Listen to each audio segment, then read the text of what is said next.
What up, Dokkanners? Welcome back to Tsunami for another video on Dragon Ball Z Dokkan Battle. We had a massive data download yesterday for Global and JP, so the divergence has officially begun, but there is still some lingering threads between Global and JP that we're actually going to be having in common for the next 10 to 12 days. So I'm going to talk about all of that, and I'm going to be breaking this down into two videos. So this is going to be the JP video. The global data download video will drop later on in a couple hours. So let's start by taking a look at this right here. Big shout out to all of the data miners out there for getting all this information out there for everyone. And then also a big shout out to my boy Cardinals in the Discord for helping me curate all this information. I've got like 20 tabs open here to just go through one by one. So we're going to go through this really quickly so that I can give you all the information and not dawdle too much. So this is the assets for the new randomized login animation that's going to be happening for JP. So they are getting, basically it's the Hercule login, but it's going to be happening now with the theme of the Ginyu Force. And what's cool about this is that we actually get to see all the animations right now. So here's from Air Dokkan, his tweet. Ginyu stepping out of the pod, Ginyu by himself, Ginyu with Jace, Ginyu with, what is going to be around screen? So we got those three. And then he also gets the screen crack. You could have the Goku exchange with Ginyu. You could have the result of that with the Ginyu Goku all injured. And you can also get the Ginyu pre-injury. And then you also got the various poses with all the members of the Ginyu Force. So that is the animation set right there. So that's going to be fun, right? It's a little change of pace from the Hercule one. I like that. I'm okay with that. This is one of the things that's going to be lingering, right? Like, 350 million download is over, but I guess they're going to keep this around for a little bit. No LR Ginyu Goku in sight, though. So, yeah. Just going to have to hold on to that one for a little while, folks. As far as when the units are going to be dropping, October 5th at 8 a.m. Greenwich Mean Time, which means 1 a.m. Pacific, 4 a.m. Eastern. So basically tonight. Kefla, Super Saiyan 2, the new two units on the Dokkanfest banner will all be dropping tonight. So if you guys are JP players, look forward to that. And then the other units listed here are going to be dropping a few days afterwards. So I'll go in detail about all of this stuff in just a second. Up next, Infinite Dragon Ball History 16. The missions are Bond of Friendship and Joined Forces. Now, Bond of Friendship is actually going to surprise you if you don't already know. Joined Forces, from a global perspective, never really seemed like a hot category to me. Seemed like a pretty scarce category, so I don't know how it is over on JP. I don't think there's much of a difference. But yeah, have fun with that. But Bond of Friendship, you guys are going to be surprised. This is one of the biggest categories, I think, in the game. This is insane. This, look, Dadago had to post it through 4 images. Take a look at it from a different perspective. Oh, wait, where'd it go? Oh, no, it's not here anymore. I think I deleted it. No. Okay, well, whatever.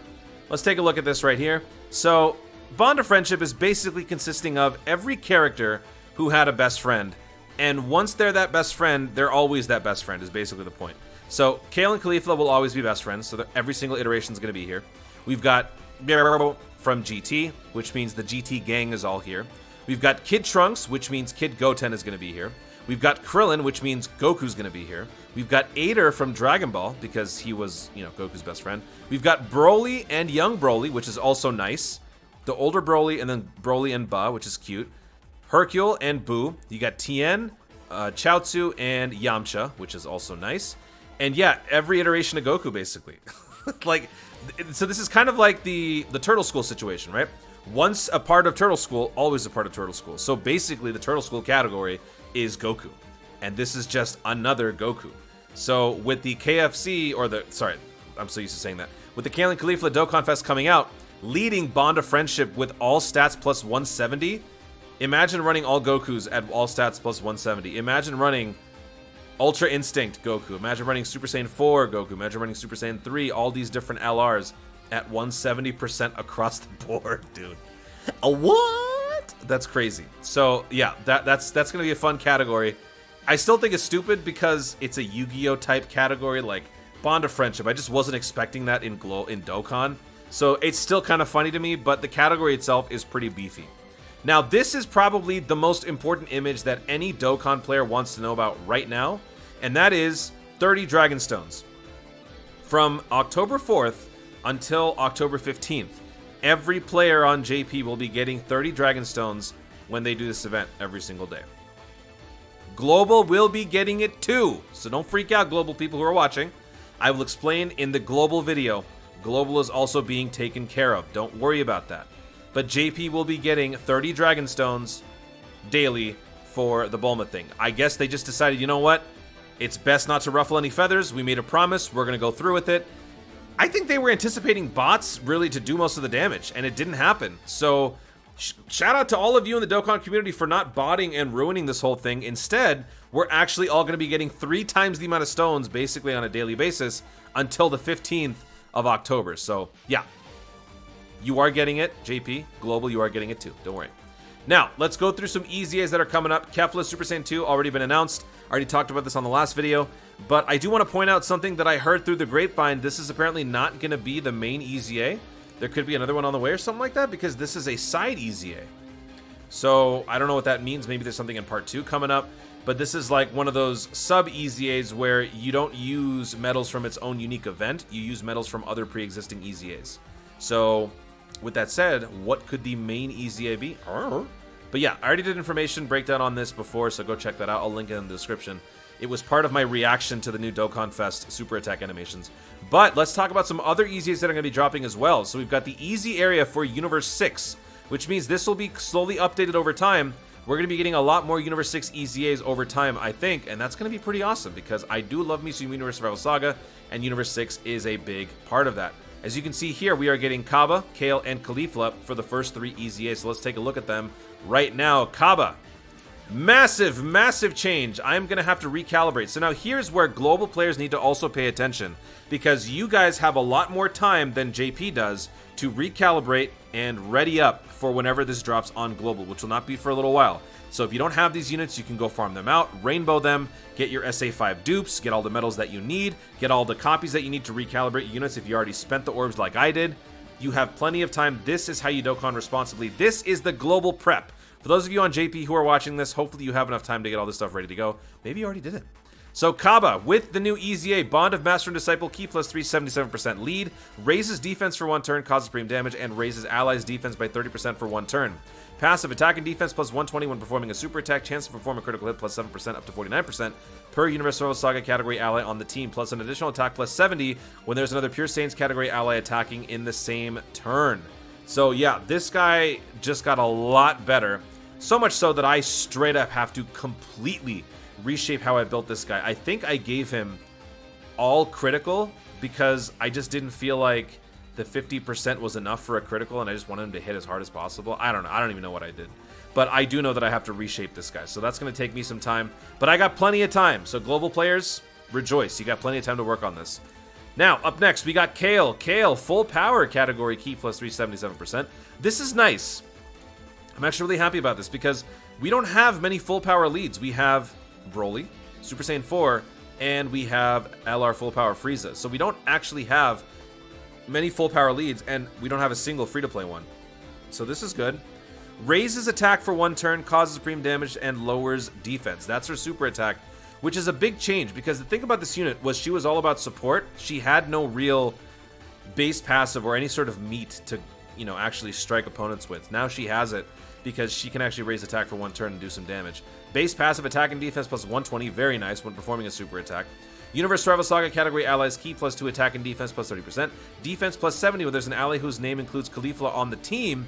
And then all allies key plus 1 attack and defense plus 16 if the ally is attacking on the same turn. This I also like because now it gives you an added benefit to having the unit on the same turn, but you don't have to, because it doesn't make or break your entire passive. I do like that they added this little contingency here where Kefla gives you a benefit just by being on the team, and then an extra little excerpt here for when she's on the same turn. And so likewise, Kefla will be doing the exact same thing right here. So I'll go over that in just a second. This is my favorite out of the 3. I've been using this unit quite a bit on various events.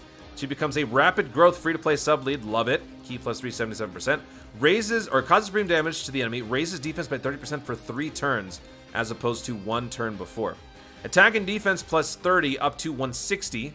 I'm guessing this is because of the Universe 6. They added a 6 here instead of a 5, which means 5 turns you will... Actually, wait, hang on. Based on... No. You have to have 6 allies on the team that are Universe 6 to get this. Not 5, because you're still missing 10%. So you're not going to be running this unit on most other teams that don't have Universe 6 allies anyway. But that attack and defense plus 30% and chance of evading enemies' attack up plus 15% up to 60 per Universal Saga category allies on the team. Attack plus 70 when there is a character whose name includes Kale on the team, and launches an additional attack, but there's a medium chance of becoming a super attack if an ally is attacking on the same turn. So very nice all around for all three of these units. I can't wait to get their EZAs in 5 years. But for JP players, excellent. You guys get to experience this stuff sooner rather than later.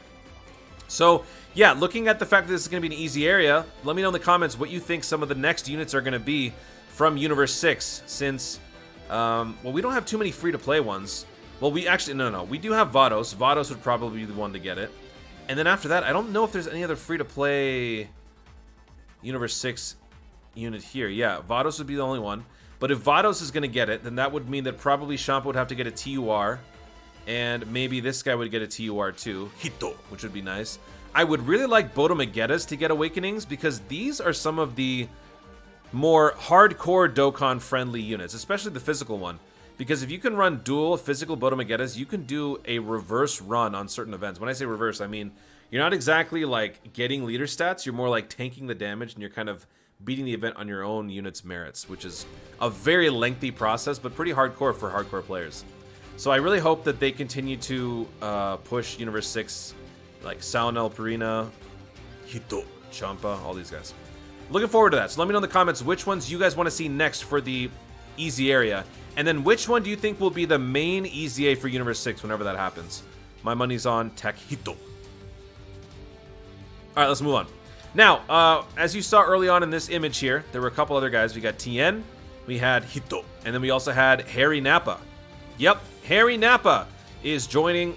I was going to say joining Smash.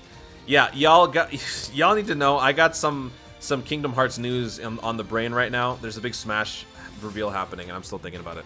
Anyway, let's talk about the World Tournament stuff. So, if you hadn't noticed, World Tournament is going to be dropping again on JP, I believe on the 8th or something like that. I don't know exactly when, but when that time does come, the older units that have been a part of the World Tournament for a little while will be getting Awakenings, starting with STRTN. Let me refresh the page and see if the new information is already here. If it is, I don't have to switch over to the other page. All right, it's not here yet. So I have the information for Tien, Hito, and Nappa all in this little notepad. So let's go over all this right now. We'll start with the Tien. Tien is an STR key plus 2, 70%. Raises defense, causes supreme damage to the enemy, and lowers attack and defense. So the difference here is that he gains the defense part. Defensive stacker. Key plus 2, attack and defense plus 180. That is a big jump from his SSR form. Defense plus 120 when facing one enemy. Attack plus 220%. But defense minus 30 when performing a super attack once only. Stuns enemy for 2 turns. Attack plus 80 when performing a super attack after the first appearance. So it's kind of got that Roshi vibe going where you hit hard the first time and you kind of taper off afterwards, just like his SSR form. I've never used this guy once, but his TUR is basically just a stronger version of this exact thing. Lesser of a penalty, stronger of a boost. That's basically how he works. Let's move on to AGL Hito, which is right here. This is the hit. Let me refresh this. I don't think this one's also been changed yet, so I'm probably going to have to read this as well. Yep, hasn't been changed. But he was a stunner, right? You didn't really want to use this guy over other hits, but now that we've got the same name update and all that stuff, you can totally use him. AGL hit with his Awakening, key plus 2, 70% AGL. Raises attack, causes supreme damage, medium chance to stun. Attack and defense plus 100%. Attack and defense plus another 100% when performing a super attack. And attack plus 60 as the first attacker in a turn. So if you go first thing, you're going to hit really hard. High chance to stun the enemy and medium chance to evade enemies' attacks as the second or third attacker in a turn. Attacked enemies attack and defense minus 20% for 2 turns. That is AGL hit. And lastly, Int Harry Nappa. Adolescent Nappa. One of the most obscure characters in Dragon Ball because you just don't expect to think about Nappa in this capacity. This guy is the new fresh World Tournament unit that you're going to be getting from the World Tournament. Nappa Youth Int, key plus 2, 50% across the board. Greatly raises attack and defense for 1 turn, causes supreme damage. This guy's actually surprisingly good. Attack and defense plus 70. An additional attack plus 70% when launching a super attack. An additional attack and defense plus 40 per attack received up to 80. High chance of attack plus 78%. And activated guard against all attacks. Like, what the heck? That's really good. That's really good for a random stupid looking unit like this guy. That's pretty good. So that's a good little baseline for Int Nappa, the newest free-to-play unit to pick up.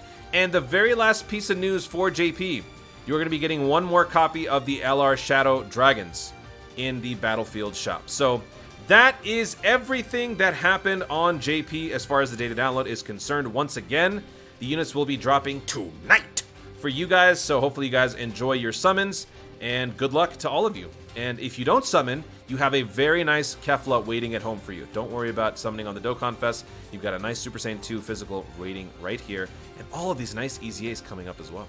So there you have it, folks. That is it for JP. Thank you so much for watching. If you enjoyed the video, be sure to leave a like down below. Let me know in the comments, what are you most excited for from all of this stuff that I showed you? Is it the Ginyu login?